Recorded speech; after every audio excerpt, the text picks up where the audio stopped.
Prayer for vocations. God our Father, who wills that all men be saved and come to the knowledge of your truth, we beg you to send laborers into your harvest and to grant them grace to speak your word with all boldness, so that your word may spread and be glorified, and all nations may know you, the only God, and him whom you have sent, Jesus Christ, your Son, our Lord. Amen. Our Lady, Queen of the Americas, Mary, Mother of the Franciscan missionaries of the eternal Word, pray for us.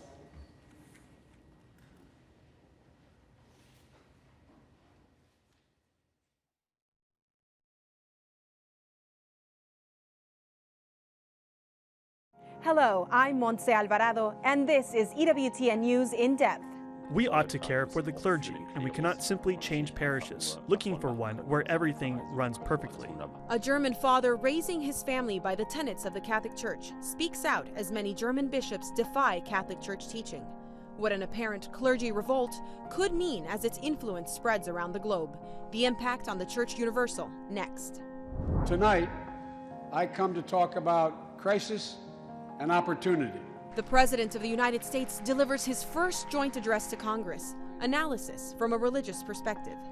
A new legal challenge to a religious exemption in federal law could have a dramatic impact on the campuses of religious universities. We talk to leaders of two prominent Catholic colleges. And history lives on at the shrine of St. Elizabeth Ann Seton. A woman inspired by America's first saint shares her faith journey. EWTN News In Depth is next.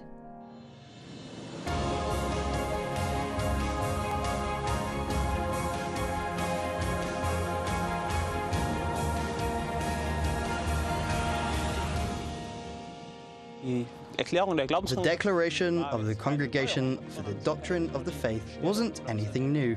In fact, it only clarified the position of the Catholic Church's teachings and encouraged people to deal with this topic anew. A German priest defends Catholic Church teaching on the sanctity of marriage between a man and a woman, while many German bishops push back against the Vatican in support of blessing same-sex unions. It's a bitter split which some say mirrors larger divisions within the Church Universal. On March 14th, the Congregation for the Doctrine of the Faith in Rome issued a letter affirming Catholic teaching that marriage is between a man and a woman. The issue is reaching a near crisis point in Germany, where some clergy are already giving same-sex blessings and plan to do more in the coming days in defiance of the Vatican. The managing director of EWTN Germany, Martin Rottweiler, reports. The Cologne Cathedral endured the Protestant Reformation and survived 14 hits from an aerial bombing during World War II. It has become the symbol of strength for the Roman Catholic faith. Now, the Church in Germany's faithfulness to the Bishop of Rome is being tested again. A group of German-speaking priests, theologians and lay people have opposed the teaching of the Church and launched a so-called Day of Blessing, inviting priests to bless same-sex couples on May 10th. In a statement on their website, they say, "We are not accepting exclusionary and outdated sexual morality being played out on the backs of people and undermining our work in pastoral care. The two conflicting perspectives have led to division and an atmosphere of confusion among the Catholics in Germany." Erklärung der Glaubenskongregation war jetzt keine Neuerung, sondern Father Daniel Sluminski, a youth pastor from the Archdiocese of Cologne, says that the Congregation for the Doctrine of Faith's letter didn't create new division, but rather exposed an older divide that has been present since St. Pope Paul VI's encyclical Humane Vitae.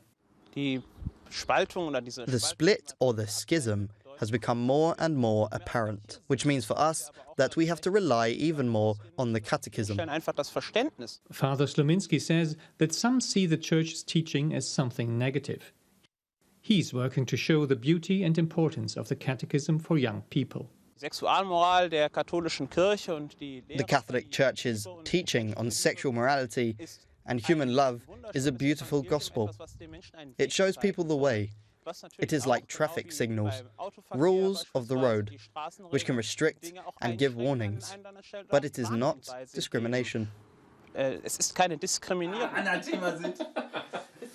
Benno Schwaderlapp, a member of the parish council, says that one day he found a rainbow flag hanging outside of his parish, which he felt was emphasizing the divide. Ein Pfarreiwechsel ist in Deutschland erstmal sehr unüblich, weil He wrote an email to the parish priest explaining his reasons why it should be taken down. wir sind römisch-katholisch und römisch-katholisch. We are Roman Catholics in Germany, in the German language. And the bond with the Holy Father is what will keep us in the truth through every schism. And it's what will keep us faithful to the Lord. Treue zum Herrn bewahren wird. As a German lay Catholic and father of 2 children, Benno Schwaderlapp says that Catholic moral teaching guides his family life. Dass wir für ihn beten müssen, dass wir Yes, it has its points that make life more difficult. But in the end, it fulfills life in its entirety and makes it happy, rich, and joyful. And the Lord does not give us these morals that the Church interprets from His Word to test us, but He wants us to have a fullness of life. These morals bring this fullness. And I would also like to pass this on to my children. Und das möchte ich auch meinen Kindern weitergeben. Aware of the problems in the Church in Germany, Pope Francis in 2019 wrote to German Catholics calling for them to place the need for evangelization at the center of the Church's mission. He warned them of the risks of making changes too quickly, which he said will move them farther away from solving problems. The Archbishop of Cologne, Cardinal Rainer Maria Wölki, expressed his faithfulness to Rome, fully embracing his title as Bishop of the Cathedral Church of St. Peter in Cologne. Martin Rothweiler in Cologne, Germany for EWTN News in Depth. Martin joins us now from our EWTN offices in Cologne, Germany. Martin, does the document from the Congregation for the Doctrine of the Faith actually ban the blessing of gay Catholics? No, it doesn't ban the blessing of a gay Catholic. It just only bans and denies the blessing of the union. And that's a big difference. That it's important to make this difference, which is very often misrepresented. So I think, and it's clear because, I mean, you cannot, a blessing is a sacramental, and you cannot ask like the blessing or a grace on something that contradicts what God designed and is kind of inscripted or inscribed in the creation. That's very helpful and very clear. Then what is then the German Bishops' Conference saying about the May 10 initiative to bless these same-sex unions? I mean, at first it states also that we welcome individuals with homosexual tendencies and they have a place in the church. They distance a little bit themselves from the initiative because they say, okay, a blessing service is something that should not be used for public manifestation. But at the same time, the president of the Bishops' Conference restated what he said right as a reaction to that document from Rome, saying that it blatantly kind of ignores or closes its mind to the progress of the knowledge of theology and human science. And I mean, that's something which is really different from what the Church teaches. So, and we have a big divide between bishops in Germany and faithful in Germany on this issue and on several other issues. Really quick, public manifestation, you mean using this event and this blessing as a public protest to counter what church teaching actually is? Exactly. That's the meaning of these, public manifestations, blessings, so that people or same-sex couples are invited to receive a blessing that day.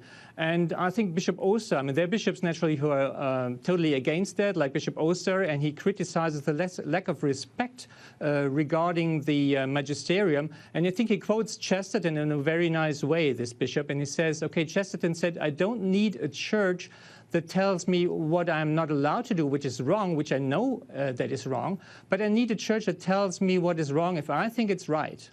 Thank you so much, Martin. We'll be watching this closely.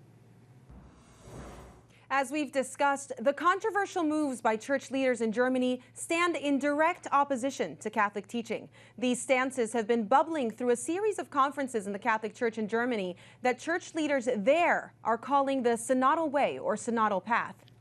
The Synodal Way in Germany is 4 conferences that cover 4 main topics: the power and separation of powers in the church, sexuality and partnership, priestly life and celibacy, and women in church ministries and offices. The final conference is planned to wrap up in February of 2022. Here to explain more is Father Thomas Petrie, Dean and Acting President of the Dominican House of Studies. Father Petrie, let's start off.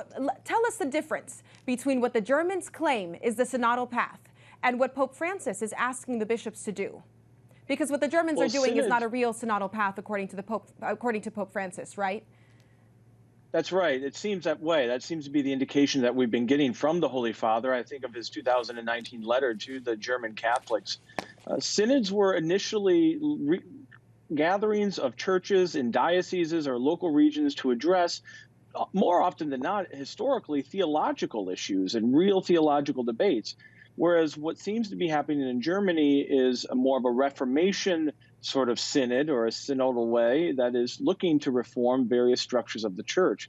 What the Holy Father has, on the contrary, asked for is for Germans to focus on interior renewal, evangelization, and most importantly, with regard to the synod, not to focus on changing the church or church structures according to modern mentalities. This is something we see Pope Francis preach quite a bit, that simply the changing of structures is not enough to solve our problems or to answer our questions. So let's get into that. The first major document of the synodal path on separation of powers in the church seems to say outright that church doctrine should be subject to a vote by the faithful and that bishops should have term limits. Why is that dangerous? Well, first of all, the faith and the teaching is not simply a matter of democratic vote. It's not simply the matter of a majority. I look back to the 4th century during the Arian crisis when a vast majority of priests and lay people didn't even believe that Jesus Christ was God. Perhaps if we had had a vote then, we wouldn't believe what we believe today. Rather, church teaching comes from a theological development, but ultimately based on what God himself has revealed to the apostles in the fullness of what we call the apostolic deposit, which is to say that everything that has been revealed or everything that Christ has revealed is everything that ever will be revealed. And anything that is taught that is not contained, at least seminally, in the apostolic deposit, namely in scripture, in tradition. I would also add, as part of tradition, how the church has worshiped and prayed from the beginning is in fact a corruption and not an authentic development. We don't treat the modern world or human experience as another avenue of revelation.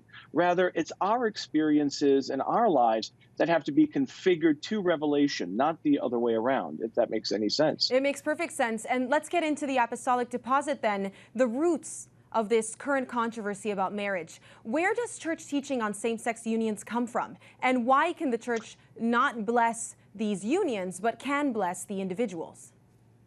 Well, church teaching always comes from faith and reason. From faith primarily, once again, what God has revealed, both in scripture and tradition. So we know that God has created man and woman, and that marriage is a created reality by God. And in the suffering, death, and resurrection of Christ, that created natural reality of marriage is elevated to a sacramental, supernatural reality that confers grace and holiness. But we also know it through reason, through simply looking at human nature, not only the complementarity of male and female, but also the necessity of progeny, of having children, and not only having biological children and creating children, but also in raising children. This goes all the way back to the first millennium, that children need a father and mother. This was not only a Christian viewpoint, this was a human viewpoint. And so when we look at same-sex unions, we're looking at a union that is not only contrary to the faith, we're also looking at a union that is contrary to nature, and which is why it can't be blessed. I mean, as the Congregation for the Doctrine of the Faith said, the union itself implies a certain contrariety to God's design and is therefore sinful. And while the church certainly does bless individuals, it does not bless sinful activities or anything that is engaged in a sinful activity or leads to a sinful activity. And so this is where the church's teaching comes from, and this is why we can't bless homosexual unions. And so if we know where our church teaching comes from, how do we know when church teaching can be changed? Is this a moment where we're going to see something change? Church teaching doesn't change in this sense. It only develops. And so you often, but even that word is often misused in a lot of Catholic media and by a lot of, I'm sorry to say, even some theologians, because the development always has to be a true organic development, which is to say it's a teaching that is found at least seminally in the early church, among the apostles, even if it's not written in Scripture. It was something that was prayed. The Assumption of Mary is a good example. I mean, we always prayed, even before the dogma was declared, we always prayed that something and celebrated the death of Mary, that she fell asleep, that something different was happened at the end of her time on earth. All of that sort of develops naturally into an articulated dogma that is then defined. But any teaching that is in fact contrary to what has gone before and can be shown to be explicitly contrary is in fact a rupture and not an authentic teaching. But the teachings don't change in that sense. They develop, and any teaching that is not a development but is a corruption is in fact a false teaching. Quickly, last question. You use the word rupture. These moves by church leaders in Germany, they're reminiscent of similar moves made during the Protestant Reformation. Are we leading into another schism? When else have we seen something like this?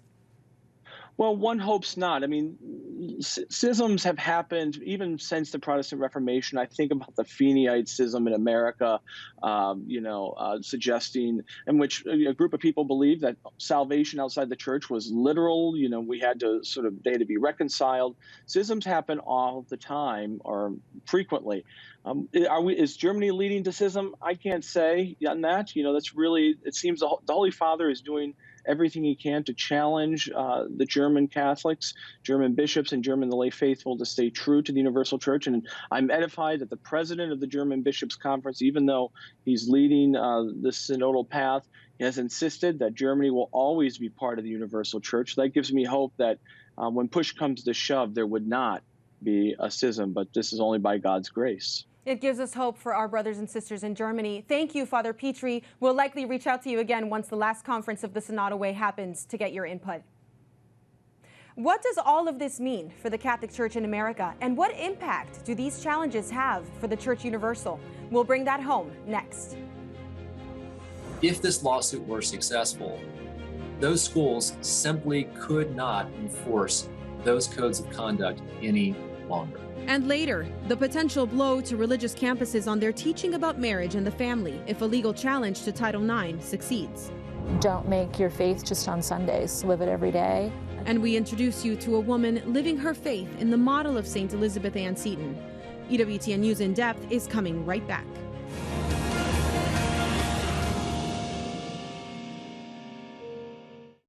This Easter season, read for faith, read for truth, read for life by giving yourself the gift of EWTN's National Catholic Register.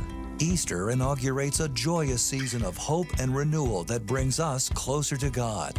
Gain a deeper understanding of His love and providence in reading the Register. Make this Easter season even more meaningful. Try the Register for free today and get it delivered to your home, office, or parish. To get your 6 free issues, order online at ncregister.com/TV or call 800-421-3230 and mention code TV. Act now to try the Register, filled with national, world, and Vatican news, interviews, in-depth commentary, and features. That's ncregister.com/TV or call 800-421-3230 and mention code TV. The National Catholic Register. Read faithfully.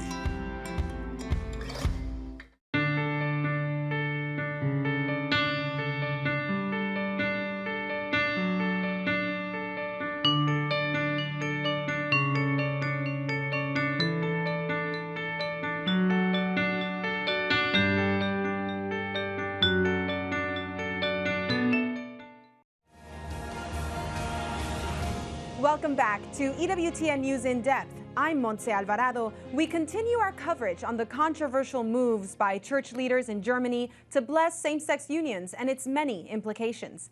To give us a better understanding of how things are unfolding in Germany and what this could mean for the church in the U.S., we asked editor-in-chief of the Catholic news agency in Germany, A.C. Wimmer, to weigh in today, as well as EWTN News executive editor and D.C. bureau chief Dr. Matthew Bunson. Gentlemen, thank you for joining us. A.C., you're on the scene in Germany. From what you've heard, what is the average German Catholic's reaction to all of this? Look, whilst it's hard to generalize, unfortunately, some surveys indicate an amount of indifference that is even baffling to people who don't go to church every Sunday. Over 60%, according to a more recent survey, in fact, do not care what the controversial synodal way is doing and saying.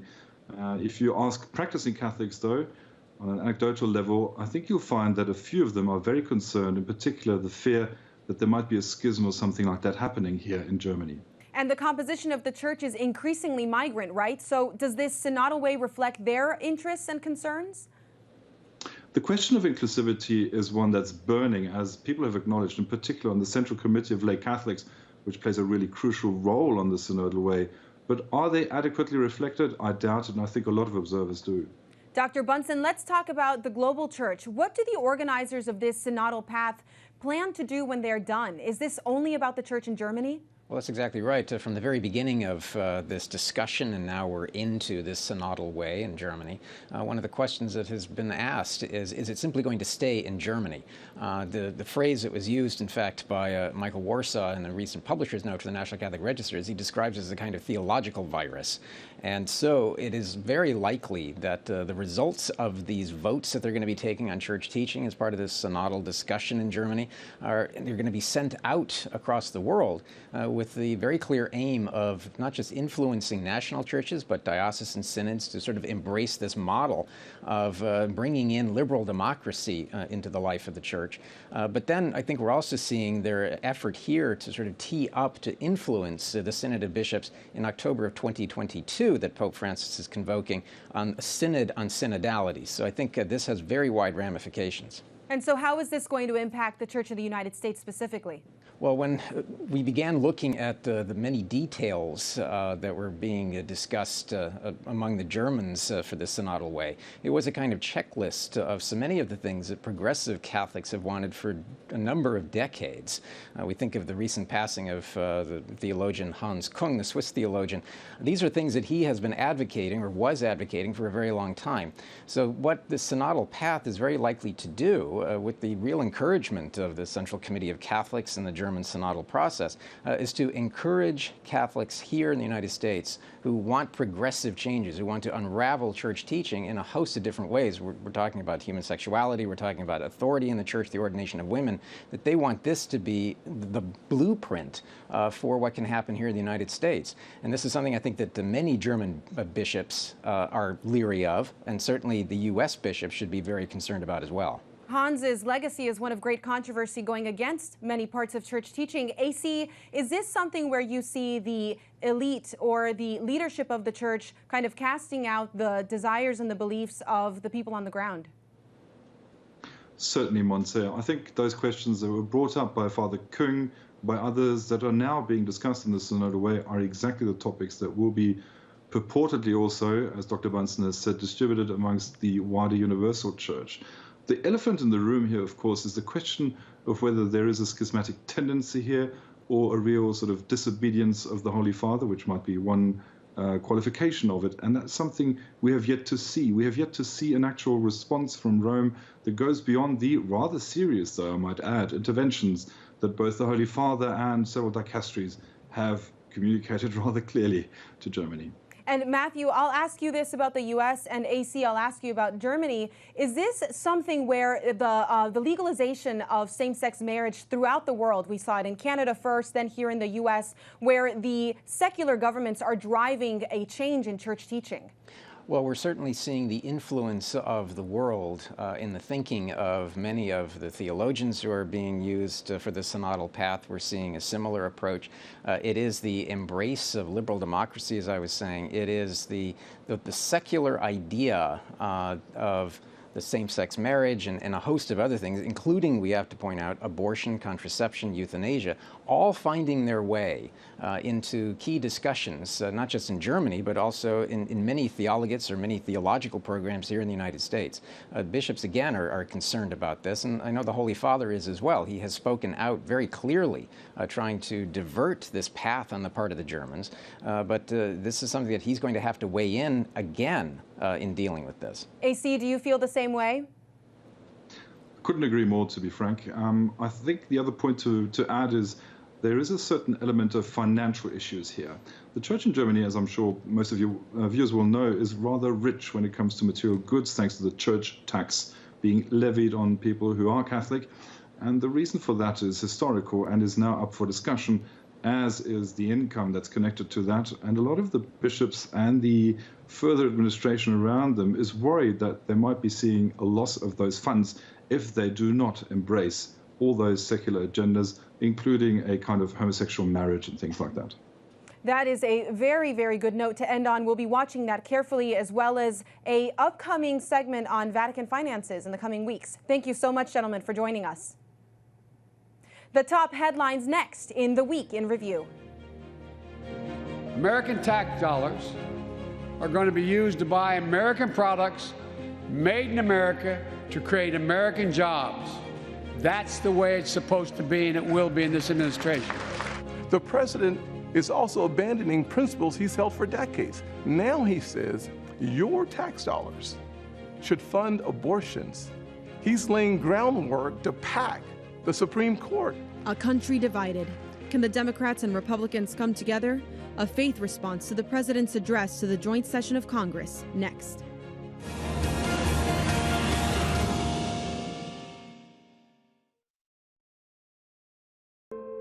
COVID-19 restrictions are lifting, but will these pews remain empty? Doug Keck hosts Father Mitch Pacwa, Father Robert Spitzer, and Colin Donovan to discuss the importance of the Mass and how parishes can encourage Catholics to return to the Holy Sacrament. EWTN Theology Roundtable. The Mass. Is this trip really necessary? Saturday at 10 p.m. Eastern here on EWTN. I didn't know my faith. I told Mike that it really meant the world to me to raise our family Catholic. It changed my whole life to look at the church fathers, the history. My faith journey up through the Anglican Church was becoming more and more Catholic. I felt like the Lord was like, it's my church. Now you know what you need to do. Witness the Holy Spirit at work in a new episode of Catholics Come Home. Sunday at 8:30 p.m. Eastern on EWTN. President Joe Biden's address to a joint session of Congress tops the Week in Review. With familiar themes, the president outlined his ambitious big government plan to rebuild America. Before a COVID-reduced gathering of just 200 lawmakers and guests, the president talked up his infrastructure proposal, which he calls the American Jobs Plan and the American Families Plan. It would expand access to education and childcare, fund a federal paid leave program, provide free community college for all, and, he says, help Americans gain skills to build a middle-class lifestyle. The plan's $4 trillion price tag is steep. Mr. Biden said he would pay for it not by taxing the middle class, but by getting rid of corporate tax loopholes, raising taxes on the top 1/3 of 1% of Americans, and by clamping down on tax cheaters. It's time for corporate America and the wealthiest 1% of Americans to just begin to pay their fair share. Just their fair share. We're going to reform corporate taxes so they pay their fair share and help pay for the public investments their businesses will benefit from as well. Trickle-down economics has never worked. And it's time to grow the economy from the bottom and the middle out. The president also asked for Congress to pass a police reform bill within the month by the anniversary of George Floyd's death to help rebuild trust between law enforcement and the people they serve. The lead Republican negotiator working to develop bipartisan police reform legislation gave the Republican response. Senator Tim Scott of South Carolina called Biden's infrastructure proposal a liberal wish list of big government waste. He criticized the president for not working across the aisle on legislation and for not getting schools open more quickly. But our nation is starving for more than empty platitudes. We need policies and progress that brings us closer together. But 3 months in, the actions of the president and his party are pulling us further and further apart. Our public schools should have reopened months ago. Other countries did. Private and religious schools did.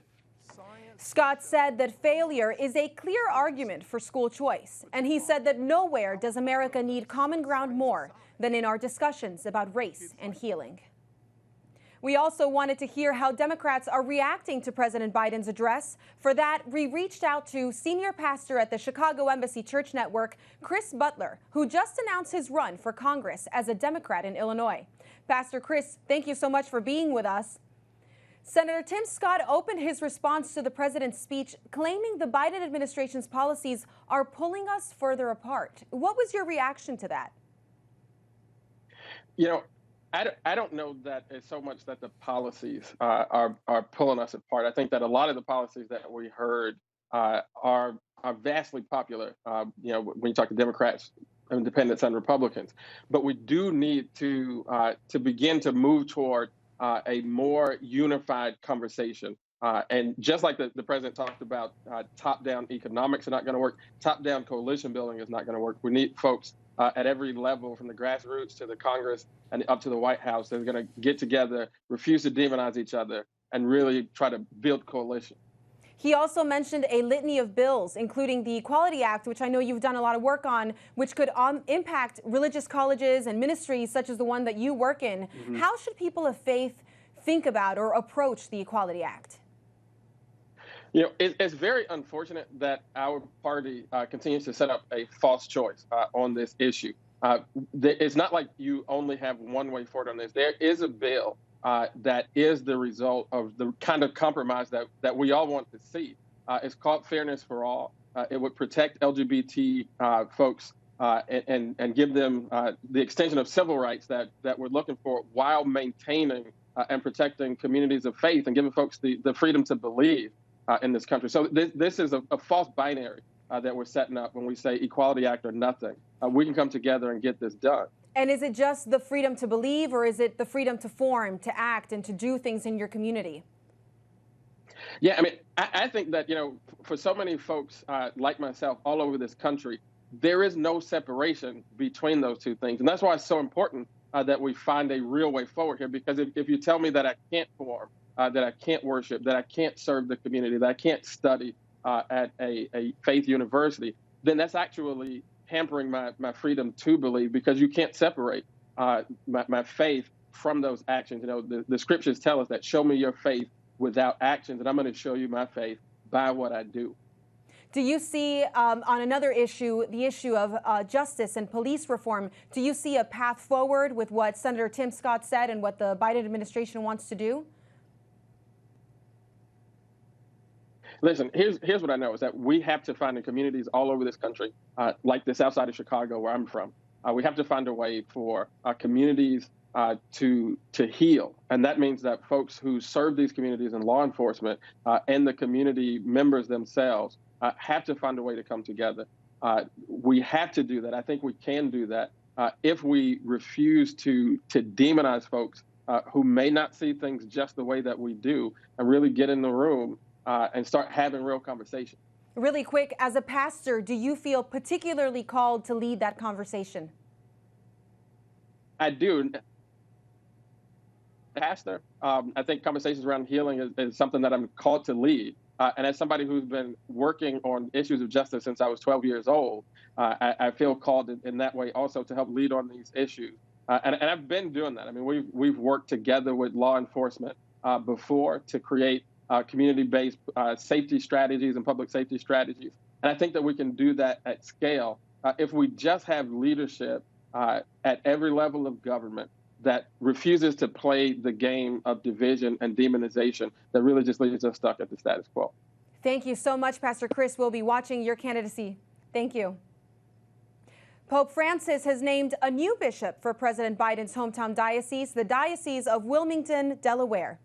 The Reverend Monsignor Willem Koenig will replace Bishop Francis Maluli in July. At a Friday press conference, Koenig was asked about the president's receiving of communion in the diocese. There has been discussions among the bishops about whether that should continue, since the president takes a pro-abortion political stance. Koenig said he has never met the president. He prays for him every day and is called to teach the fullness and the beauty of the Catholic faith. He says he looks forward to having a conversation with the president.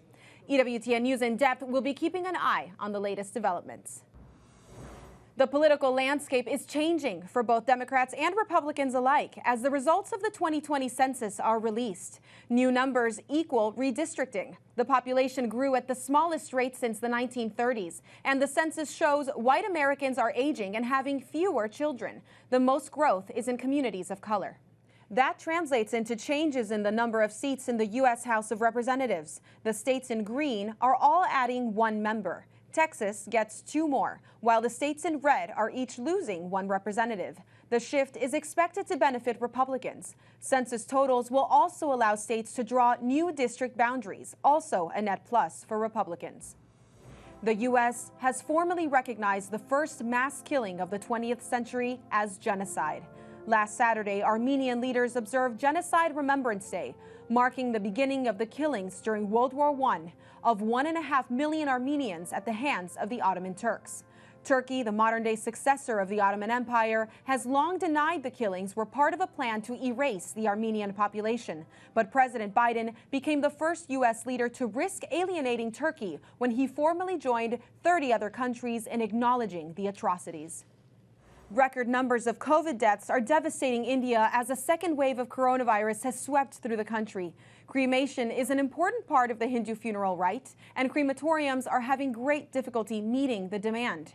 Funeral pyres now burn through the night and still can't keep up. A priest at the largest Catholic hospital in New Delhi told the Catholic News Service, "This disaster is beyond the imagination." Pope Francis begins a month-long prayer marathon for the end of the COVID-19 pandemic this weekend. The Pope's Rosary will be broadcast live at 6 p.m. Rome time on Saturday. His involvement kicks off a month of daily rosaries prayed at Catholic shrines around the world for the intention of an end to the pandemic and a resumption of work and social activities. And at least a partial return to normal here in the U.S. This week, the Centers for Disease Control announced those fully vaccinated against COVID no longer need to wear masks outdoors while walking, running, hiking, or biking in small groups. Masks will still be required at large outdoor venues like sports stadiums and concerts.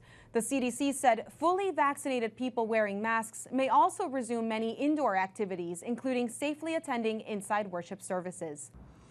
Several Catholic colleges will require COVID vaccinations for students this fall as universities move toward reopening. Those schools include Georgetown University, Holy Cross College, the University of Notre Dame, and Fordham, to name a few. Some schools are providing vaccinations on campus.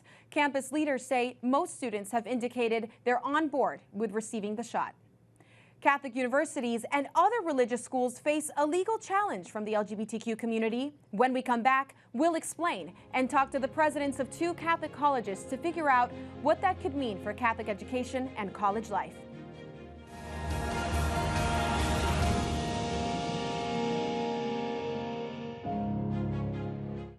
Live Truth, Live Catholic with trusted series, features, and specials from EWTN Home Video.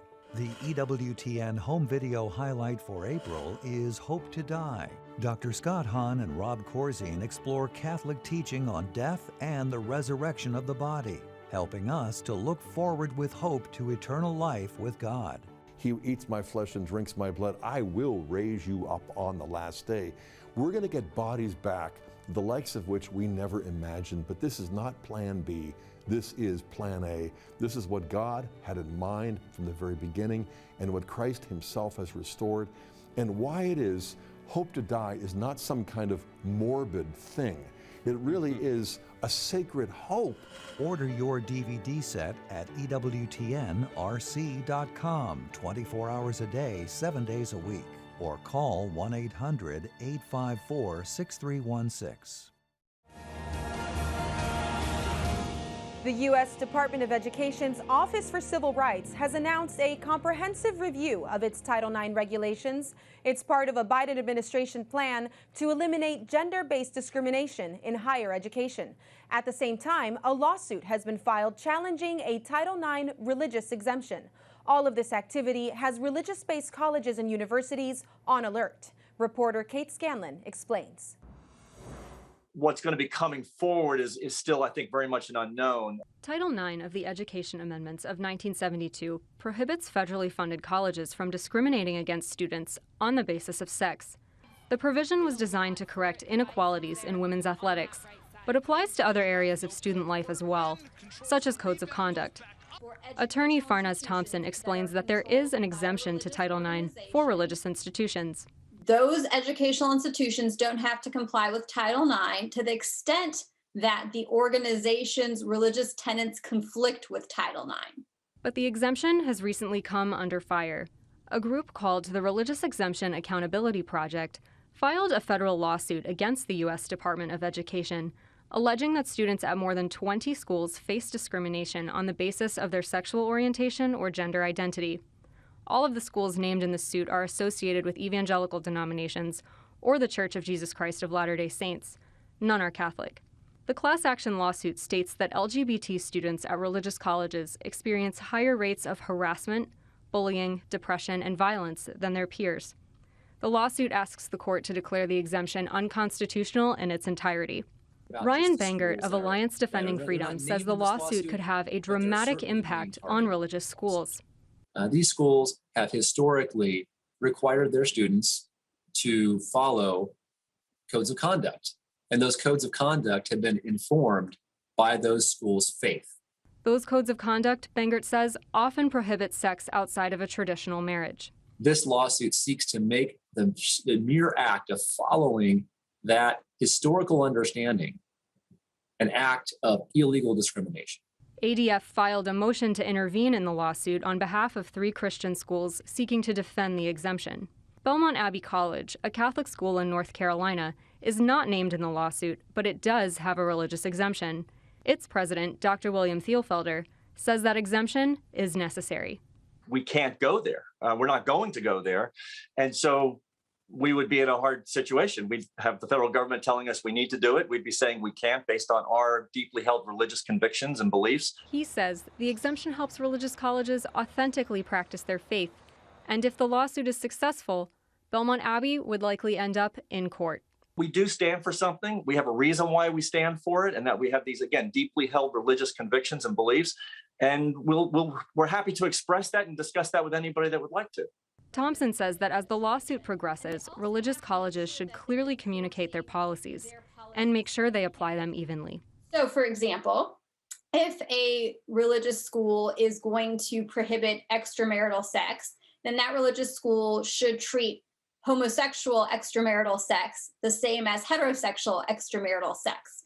I reached out to the Department of Education, and a spokesperson said the Biden-Harris administration and the Office for Civil Rights is fully committed to equal educational access for all students. From Washington, Kate Scanlon, EWTN News In Depth. To give us a better understanding of what this could mean for Catholic higher education, we're joined by the presidents of 2 leading Catholic schools on opposite coasts in the United States, the Catholic University of America in Washington, D.C., and Thomas Aquinas College in Santa Paula, California. We begin with President John Garvey of the Catholic University of America. President Garvey, you're an expert in the Constitution. Why is the religious exemption for religious colleges and universities so important? Hi, Mats. It's nice to see you. It's important to us, first of all, because our job is to educate our students to lead lives of virtue. And among the things that we want to tell them is how they should appropriately live their lives. But obviously the kinds of things that we're having discussions about now bear on the actions that we've got to perform as a university, and we don't want to send signals that are contrary to the faith we're trying to teach our students. That's really important. And from a constitutional perspective, is it legal for the government to take away an exemption like this? It would be. That's an interesting question. The lawsuit says that the government is forbidden to allow an exemption like this. And I think that's a fairly easy question. I think the Constitution protects the free exercise of religion, and the government certainly may allow an exception as it does to Title IX. In fact, I would go farther and say that the government, in many cases, would be required to allow an exemption. That's an issue that's before the court in another case that will be decided this term, Fulton against the city of Philadelphia. That's a really important case that we're watching very carefully. Is it true, and this is it's not a hypothetical question, I know you deal with this all the time, is it true that this claim that students around the country say that LGBTQ students don't feel welcome or safe on religious campuses? Is that true for you?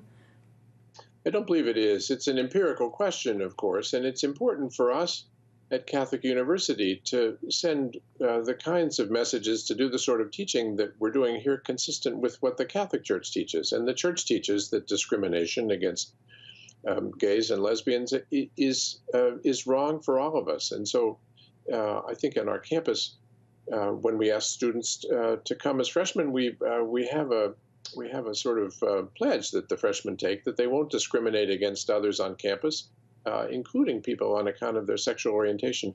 That's a different matter from requiring that we observe the sorts of rules that the Supreme Court has put in place for in Bostock last year.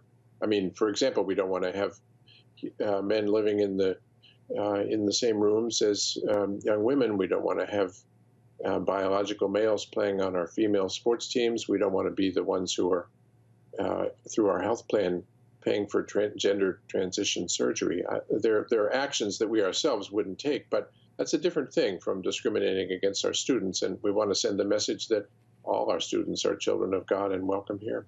That sounds wonderful. Thank you so much, President Garvey. Thank you. It's always nice to see you, Monsi. Joining us next is Dr. Michael McLean, president of Thomas Aquinas College in California. Dr. McLean, thanks for taking the time to weigh in here. Although Catholics are not named in this lawsuit, this affects Thomas Aquinas College, right? I think it certainly does, Monte. Like President Garvey said, our religious convictions are very important to us, and we really have put together our rules of residence in a way that manifests Catholic teaching on sexuality and gender, and we feel that as a Catholic institution, we have every right to do that and to model and encourage our students in the acquisition of Christian virtue. Is that what makes a Catholic university different? Is that why you need a religious exemption? I think it is. In this day and age, with the challenges that secular culture is presenting, I think it's very important for Catholic institutions and religious institutions generally to be confident and upfront about their convictions and to model those convictions in their rules of residence and their guidelines they offer to the students. Are these values that you think minority students are interested in? Is that why they come to your university? I think our students come to our college, of course, first of all, for the quality of our educational program, but our Catholic commitment is central to our mission and central to what draws students to us. And I think they really do appreciate the kind of moral and spiritual community we have formed here on our campus at Thomas Aquinas College, and I think that's a big attraction for many of our students. On Wednesday night, President Biden said that he wanted to expand Pell Grants, but also to see the Equality Act passed. And if passed, the Equality Act would force religious universities to forsake their religious mission in order to receive federal funds. Would that force you to change your mission or your beliefs? No, we would never, I think, change our mission or beliefs in response to something like that. Frankly, the direction we might go in would be to move away from federal funding and find other sources of funds to replace what federal funding we receive. As a matter of fact, the only federal funding we receive are federally subsidized student loans, which historically have been understood to be aid to the student and not, strictly speaking, aid to the college. And some of our students do receive Pell Grants or, in California, Cal Grants. So if the Biden administration were to pass regulations or legislation that required us to give up the federal funding, that's a direction we would go in. Well, we'll be watching this carefully, and we'll come to you for an update when we know more. For me, I would go crazy if I didn't trust God. Like, I have to believe that what he's saying and what he's doing in my life is for a purpose. A conversion to Catholicism, a vision for raising her children, and a mission to teach the story of America's first saint. A very personal faith journey when we come back.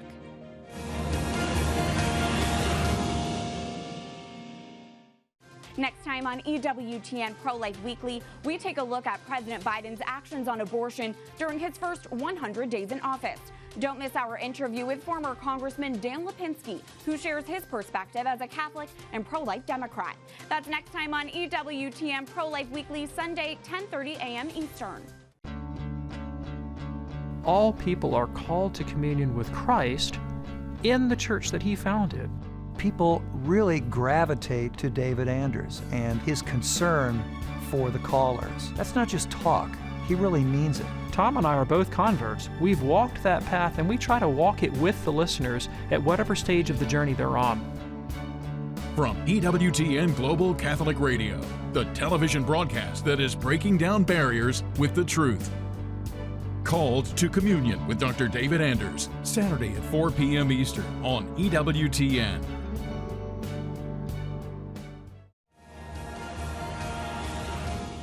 She's a great one in the annals of Catholic history, the first American to be canonized, St. Elizabeth Ann Seton. She founded our nation's first congregation of religious sisters and established the country's parochial school system. And she's been an inspiration for generations of faithful. Reporter Mark Irons introduces us to a woman who works to keep the saint's memory alive every day.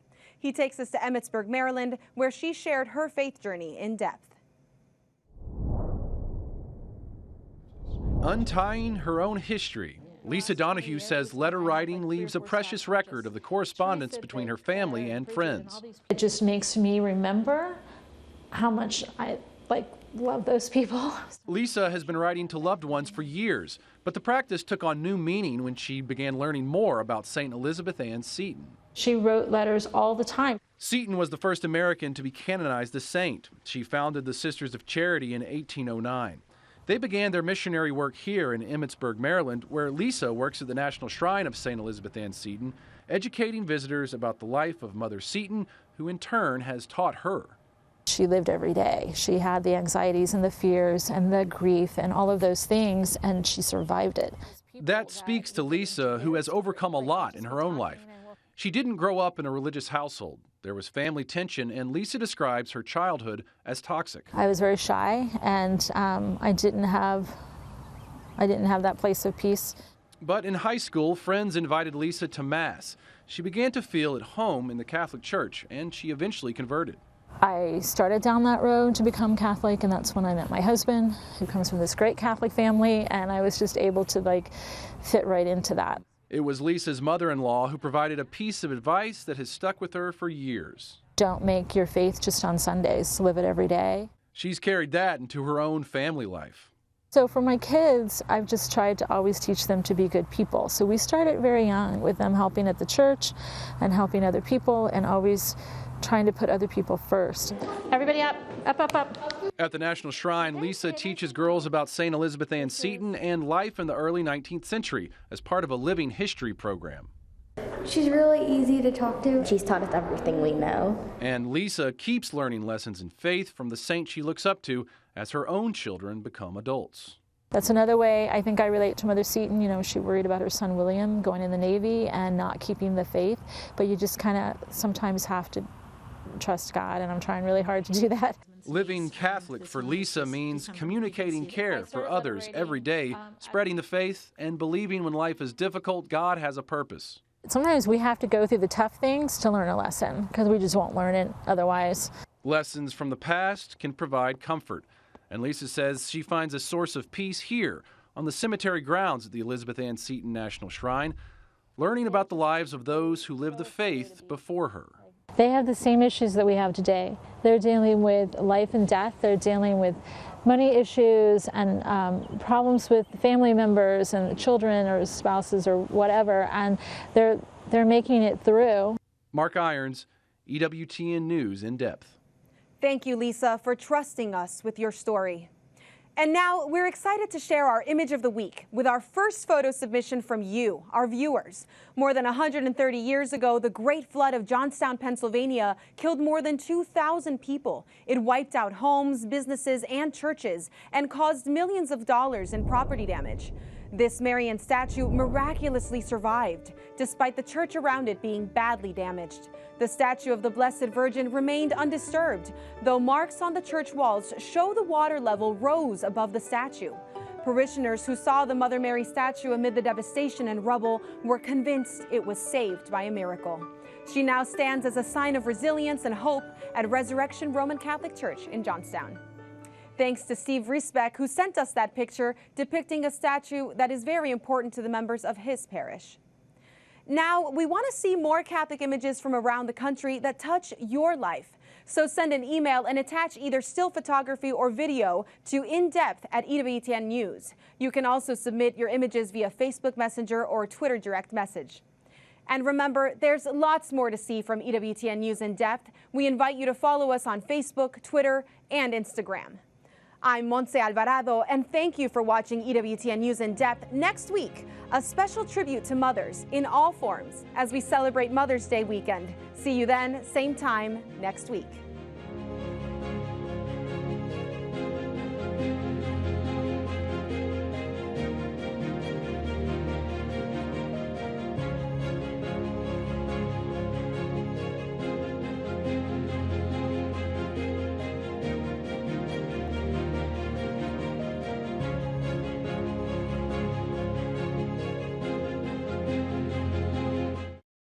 This Easter season, read for faith, read for truth, read for life by giving yourself the gift of EWTN's National Catholic Register. Easter inaugurates a joyous season of hope and renewal that brings us closer to God.